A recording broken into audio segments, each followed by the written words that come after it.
Picture this nightmare scenario. Alabama loses to Oklahoma. They go into Auburn 11-2. They have 2 losses. You don't want that. Jordan Hare voodoo exists. Auburn has 5 wins. They need 1 more to go to a bowl game. You can stop Alabama from getting to the playoff. We don't want that to happen. We have to lock in right now. It is time to lock in because we must beat Oklahoma. Roll Tide.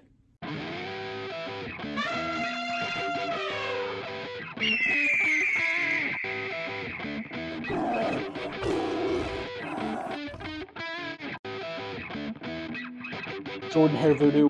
Ooh. I'm going to rip that jersey off your face and throw it out the window. What is up, guys, and welcome back to the House Divided College Football Show. It is your host, Micah, and we've got a lot to recap and a lot to jump into, so let's do it. Okay, guys, we have the self-proclaimed gingerbread man himself, Marcel Reed, in the Texas A&M Aggies. They got the win over Missouri at home. It was a good win. It was a convincing win. Ended up winning 38-17. Convincing win on the road. Was very proud to see Marcel Reed and the boys go out there. Definitely a Heisman hopeful. He says he's so fast that nobody can catch him, and that's why he's the gingerbread man. I like Marcel Reed. Good dude. Good player. He's putting up amazing stats. Keep doing it. They got a big game coming up this week. Okay, we had 2 major upsets this weekend, and that would be Louisville. They were playing at home, and they let Cal come in and upset them. And then in overtime, it was a 29-26 game. Cal ended up winning on the road. They upset a big ACC team. Louisville had beaten Miami this year, and honestly, don't think they would have made the playoff, but they had great potential this year, and I'm a bit surprised, to be honest. This upset I'm just perplexed by, because how does one of the worst teams, arguably in the ACC, beat Virginia like this? The game was 16-9. They beat them, I'm going to repeat that, 16-9. Wake Forest. I mean, Virginia, I'm just disappointed. You guys were doing good. Things were going well this season. I mean, you guys looked like a playoff hopeful, and now you guys are probably out of it because of this loss. And you've given new life to Miami and even maybe Georgia Tech if Miami can't stay on. It's college football for you. Sometimes it happens. So I want to recap the Alabama game. They ended up winning 20-9. They held LSU to 3 field goals. Really good defense, put on a masterclass performance. That is honestly one of the best performances they put on. I do think that they have an opportunity to keep going. We've seen bits and pieces of that in the Georgia game, the Tennessee game. Defense is capable of a lot, especially our special teams as well. I do think that we can make big plays happen, whether it is turnovers or just shutting them down and getting a 3 and out. We did great sacking their QB, Garrett Nussmeier. Was very impressed with the defense. However, the offense scored 17 in the first half. We missed 1 field goal. We kicked one, and then we were able to score twice with Jeremy Bernard, and then we scored with Ryan Williams. Amazing Ryan Williams catch from Ty Simpson. Just phenomenal. Loved seeing that play. It was absolutely amazing. Some may say it was the best catch of the weekend. Which unfortunately is not true if you guys saw the Indiana game. But I thought it was a great catch nonetheless. My one critique is this. Ty, you can't get in your head too much. You can't blame everything on you. It's not always your fault. Sometimes things just happen, and that's part of the game. So what I'm going to say is this. Ty, you got to get out there. You got to get out of your head. You guys need to run the reps over and over again. Try some new things that Oklahoma is not going to be expecting. If you can master that deep ball, and he's barely just overthrowing it, like finger inches, just a hand's length. If Ty can master that and fix some of the mistakes this week, like I know he can, and like he has played earlier in the season, if he hones in on his deep balls, we can take Oklahoma down. I think that if he does that, we cover, and I think that's good. I think that he fixes a few things from this LSU game going forward, we'll be in a good position. Okay, guys, we had a big Friday night game between Tulane and Memphis. Got to see John Summerall, potential future coach of Auburn, And then also we got to see Ryan Silverfield's Memphis Tigers go head-to-head. Tulane was able to win that game against Memphis. That was a big game that could determine things going forward in the American. I'm expecting to see a Tulane USF game, and that will be for whoever gets in the playoff as the 12th seed. I do think that will be an interesting championship game to watch. I think it's going to come down to some things this weekend with Navy. I think also like North Texas is also involved still, but those are the two teams I want to see in that American Championship, and I'm excited to see that G5 championship. Tulane was able to win that 38-32. The Texas Tech Red Raiders were able to win that game against BYU with a score of 29-7. Impressive win. They kept control of that entire game. BYU tried to put up a fight, but unfortunately, Texas Tech was able to out-physical them, and they performed well at home. Honestly, I think Texas Tech will end up winning the Big 12. It is theirs to lose, but Utah and BYU were still in the hunt. So, we'll see. Things are going to get interesting this last month of football. Okay, so we had Indiana playing Penn State, and Penn State was able to almost upset Indiana. It was not a good game for Kirk Cinetti and the boys. Fernando Mendoza had a tough time. That last drive is really what kept them in it. They were able to go down the field. Mendoza was able to make the passes he needed to make. And ultimately, they were able to throw an amazing pass, which may be his pass of the year, even maybe one of his Heisman top moments for his Heisman candidacy, to Omar Cooper Jr. in an amazing pass. The other defender on the Penn State team tried to push him out of bounds, but unfortunately, he was unable to get him out, and he made that catch with the foot down in the back of the end zone, and it was a phenomenal catch that ended up helping them win with a score of 27-24 against Penn State. And they were able to survive and hang on to that number 2 spot. Okay, guys, next we had the Oregon-Iowa game at Iowa.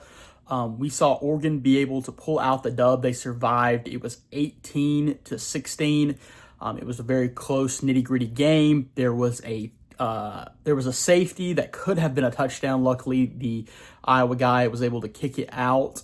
They were able to get the safety for Oregon. It's better than getting them 6 points. Smart for him to get that kicked out.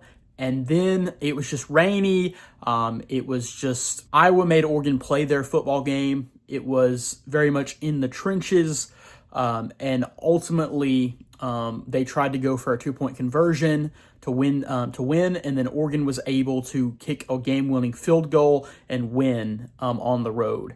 Ultimately, Iowa does look like a good team. They make you play their football. It's going to be a good game. We're about to talk about later when they go to South California to play USC and the Trojans. So yeah, we're going to see what Lincoln Riley can do there and see what happens as Iowa heads into this week. Okay, guys, we had an upset. Washington, who was in the top 25, unfortunately lost to Wisconsin. Luke Fickell was told that his job was safe this year, and they were behind him into continuing to coach at Wisconsin. And Wisconsin was able to get that win. They won 13-10. And ultimately, Washington, you guys were on a trajectory to be better than that. I didn't think you were going to make the playoff, but you gave Wisconsin their first Big Ten win, which is crazy that happened. So, the Auburn Tigers played Vanderbilt at Vandy, and Auburn looked more physical in this game than they have looked all season. Under interim coach DJ Durkin, they were able to hang in with Vandy, and it was very much a game where they led most of the game until the second half when it started to become a game where they just kept going back and forth, and whoever had the ball last was going to win that game.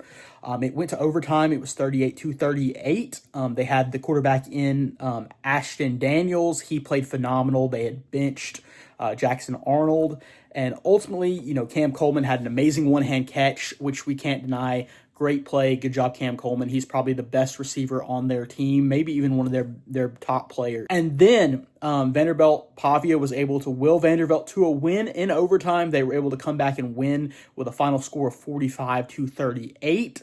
Auburn did put up a fight, and with saying that, I think Auburn is going to go into this bye week. They're going to prepare for Mercer, and then they're going to put up their best game and their best fight for the Iron Bowl. They are looking forward to that game, and they know that if they can get it, they can get good bragging rights, and who even knows, maybe that springs DJ Durkin into a coaching job at Auburn, or it may happen that John Summerall or even ASU's Kenny Dillingham, who I've heard is getting an interview this week, could end up at Auburn in that coaching job next year. Okay, guys, Nebraska was able to get the dub on the road at UCLA, and I was very impressed that they were able to bounce back with their players, and Matt Rule was able to, after Dylan Raiola got injured and was going to be out for the rest of the season.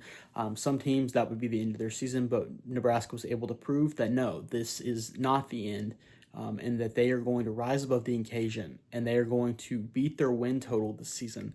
And they're going to fight strong. And they have a couple of big games coming up. You've got Penn State, and then you also have Iowa, so definitely anything is possible.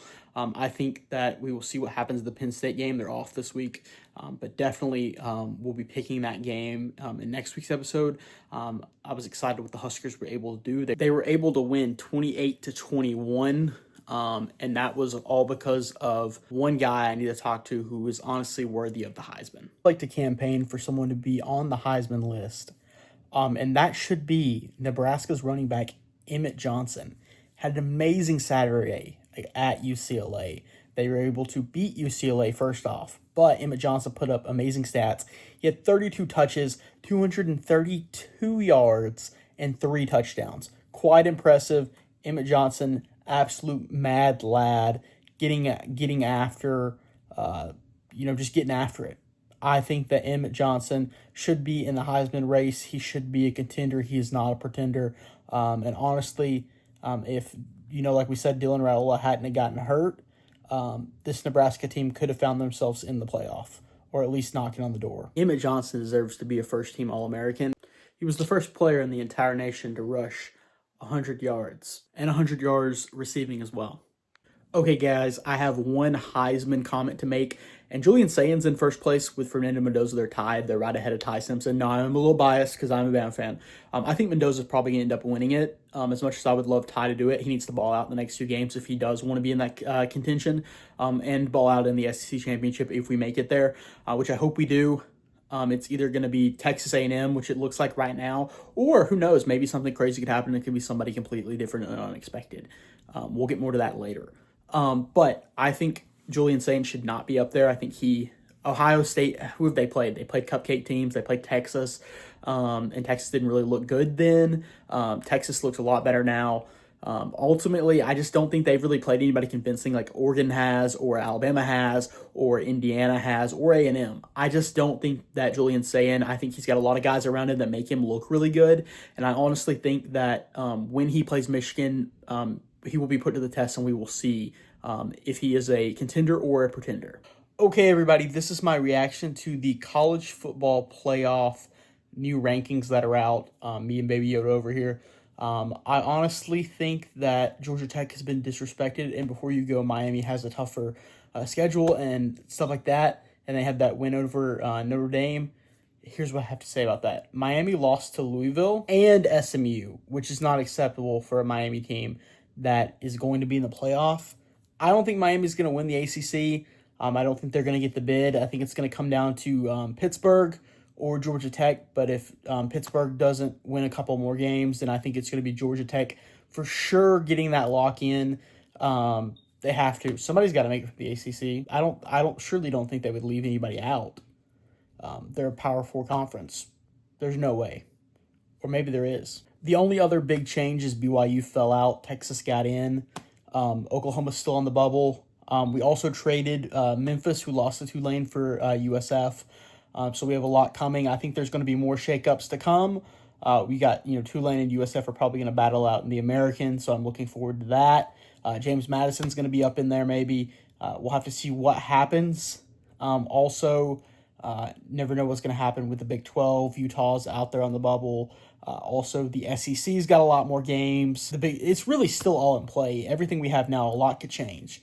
There's a lot of teams that have one loss or undefeated right now. And some of these 2-loss teams could be fighting to cause some of those teams to get one more loss or even their first loss. So a lot's going to happen. A lot of shakeups are coming. And that's just the joy of college football. It's November. We're deep into it, boys. Man, everybody, do I have a nerdoozy for you. Pittsburgh coach, Pat Narduzzi, what are you doing out here saying that this game is not a game that they feel like they have to win. It's not an ACC season game. I think what he was going for was this is not a make or break for the playoff for an ACC contender to get in, which I don't know if I believe that narrative fully. I think there is a narrative where that may not play out like he thinks it will. I think every game matters. I think you should, focus on winning every game, and that may have been his intent. Or also maybe he does know that Notre Dame is going to come in and just run the table.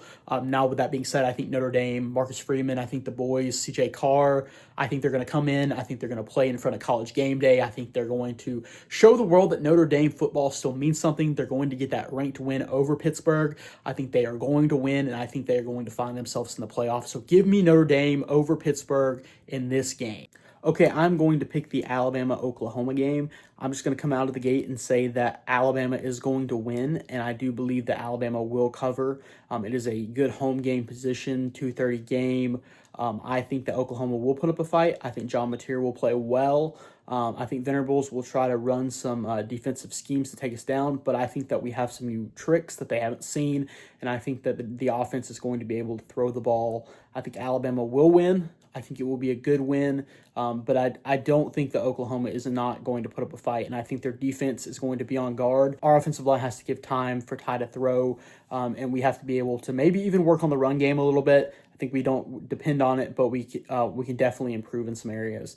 And if we can hone some of that stuff in and continue to master some of the things we're doing well, Alabama will win this game, and it will be good for us going into Eastern Illinois and then into Jordan-Hare to play Auburn. Here we find ourselves with a game you probably didn't think I would call, and that would be the Navy-USF game. Now, I care because my American Conference team, Tulane, that I believe in, John Summerall, I want them to make the playoffs, so they have to beat USF, or they have to beat another team, Navy or North Texas. But I want them to play that game because USF's coach, I like him. His name's Alex Golish. I want Alex Golish to go up against John Summerall in an amazing thriller of an American Conference championship game. So for that to happen, I need USF to win against Navy this weekend. Give me USF. Alex Golish and the boys have looked consistent. And I honestly think that they will win this game, and I honestly do think that they will make it to that championship game, hopefully against Tulane. So, at least for this week, USF, I'm in your corner. But when you play Tulane, I'm going all in for summer. There is a certain viewer that would be surprised I'm going to call some of these games coming up as well. That is going to be the Virginia-Duke game. That has some big ACC implications coming up for who's getting in the playoff. It could trigger a scenario where we see an 8-4 Duke, who is actually in a good conference standing position, get into the playoff. Or maybe they don't get in the playoff, because who says an ACC member is going to get in? There could be a world where we end up with the Sun Belt champion and the American champion getting in as the highest rated conference champions, which would potentially leave an ACC member out if they're not already in the top 10 or right there on the door in that 10th spot, because those 11 and 12 spots have to go per the rules to the highest conference championship, which unless the committee does some shady stuff with sleight of hand stuff outside the top 25, Duke could, if they win over Georgia Tech, which is the nightmare scenario for the ACC, could get left out, and there could be no Miami, no Georgia Tech. It could be James Madison and a Tulane or USF. So who knows what's going to happen? I think it'll be interesting. Honestly, I hope that it is Georgia Tech. It probably will end up being Miami, but I would love for it to be Georgia Tech, but that is the nightmare scenario. Give me Duke in this game over Virginia. I think Duke has been doing well in the conference. I think Virginia has beaten a few teams, but I think that Duke will get the dub this weekend, and I'm going to have to go with the Blue Devils. It's time. I hinted at this earlier in my Oregon-Iowa recap. Iowa is going on the road to USC. It's going to be rainy. It is time for the rains down in South California. It's going to happen. It is time for Iowa to go out there and play ball. Now, here's the question. Can Iowa make USC play their game at home? That is going to be a big factor in this game. If they can potentially win this game. But I think that Lincoln Riley and USC have shown us that they are a good team, and they are going to fight, and we are going to see more of them. Even if they don't make the playoff, I think they are going to fight. They're going to put up a fight, and they're going to have that home field advantage. I think that the Trojans will win in a close game. I'm going to pick USC to win, and I think that Lincoln Riley will be able to take this team to new heights. and potentially even surge them for next season. There is a world where this next game I'm going to talk about could catapult this team into their rivalry game. And if they win and some other things happen in their conference where some teams win and lose, it could shift some things around where Indiana could be playing in that game against someone other than Ohio State. And now, of course, the team I'm talking about is the Michigan Wolverines. Now, Michigan, everybody counted them out. They are now 10-2. But if they continue to win like they have, and I think that they will beat Northwestern this week, I'm already going to say that. That's a quick pick. I think Michigan is a better team than Northwestern. I think that Michigan, don't count them out, because there is a world where they sneak into that Big Ten championship game against Indiana, because there's a chance they could beat Ohio State. They've done it the last several years. Ryan Day has a Michigan problem, and I think that Michigan will end up winning this game this weekend, and we will see what happens. It's going to make rivalry weekend very interesting when the game comes on, because Michigan is going to roll into Ohio State, and they are going to be fighting for that spot in the playoff.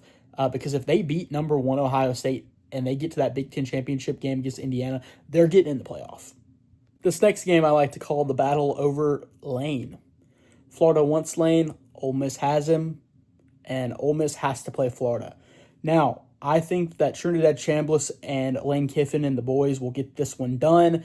I think that Florida I just don't think DJ Lagaway is going to win this one. I think that Ole Miss will win this one. I think this will continue to trend them into getting into the playoff. Trinidad Chambliss also could maybe catapult himself to New York, potentially. I would love to see him come in maybe in that 5th spot. I think he's a phenomenal player, and I think he would deserve a chance to prove himself for sure. So, yeah, looking forward to seeing what happens this weekend against Florida, but I'm going to have to go with the Ole Miss Rebels and Lane Kiffin to get the job done. Okay, SEC quickfire round. Give me Arkansas over LSU for a game where, honestly, I think with just the way they're playing, I think there's a chance that Arkansas can win, and I think that they potentially will win. So give me Arkansas over LSU. Then give me Texas A&M over South Carolina. I believe South Carolina will try to put up a fight, but ultimately A&M will win that game. And then finally, for another quick, give me Missouri over Mississippi State. I think Missouri has looked like a good team, and ultimately I think that they will win over Mississippi State. So give me Eli Drinkwitz. We have reached the game that I've looked most forward to talking about this week. Outside of the Alabama-Oklahoma game, we've got another game going up against 2 big opponents, and that is going to be the Texas Longhorns going into Athens, Georgia to play the Georgia Bulldogs. We've got Steve Sarkisian going up against his rival Kirby Smart. For the 3rd time, they will be taking on the Georgia Bulldogs. There are 2 ways this game is going to play out. Either A, the game will be close and Georgia will win, and Georgia will be able to defend home. Gunnar Stockton will play well, and Texas will try to put up a fight, but ultimately Georgia will win. Secondly, there is a world where Arch Manning just pops off, and this is his game, where the O-line holds up. He's able to make some passes downfield. He's maybe able to get some mobility. They just rip through Georgia's defense, and then Texas's defense is able to hold Gunnar Stockton a little bit and not let them be able to make some big plays. Georgia has played a lot of games where they've come out and they've been able to win some close games, but it could potentially be that Texas is able to get the win here, and that Arch has ultimately the best game, the games that we've expected him to have all season. Maybe November is the time where Arch Manning becomes the guy we expected him to be, and it goes into the playoff and just makes an absolute run. That can be an interesting world. For some reason, before this game, I was going to pick Georgia. I was leaning towards Georgia. I thought Georgia was going to be able to do it. But for some reason, I want to pick Texas because I want to see Texas win. I want to see this upset against Georgia. I want to see Texas make the playoff. I'm ultimately here for the SEC chaos. I'm here for what happens. Maybe Texas can even beat Texas A&M on rivalry weekend. Ultimately, I would love to see Texas maybe even play Alabama in the SEC championship. That's what I was alluding to earlier in the show. I think Texas could get the win here. So you know what? I'm going to double down. I was very much on the fence about this pick. I was leaning towards Georgia to begin with, but I'm picking Texas. I'm picking for Arch Manning to just ball out. And I could be wrong, and I may be eating my words next week. But hey, you got to make some fun picks here and there, and I'm sticking with the Texas Longhorns to win this game in Athens against the Georgia Bulldogs. Okay, everybody, thank you for watching the House Divided College Football Show. This has been another week. Like I said, it is time for the Alabama Crimson Tide to lock in. We have to beat Oklahoma this weekend, but ultimately I do think that we will beat Oklahoma this weekend. I'm rolling with the Tide. I'm expecting big things. I think this weekend's going to be fun. I think it's going to be interesting.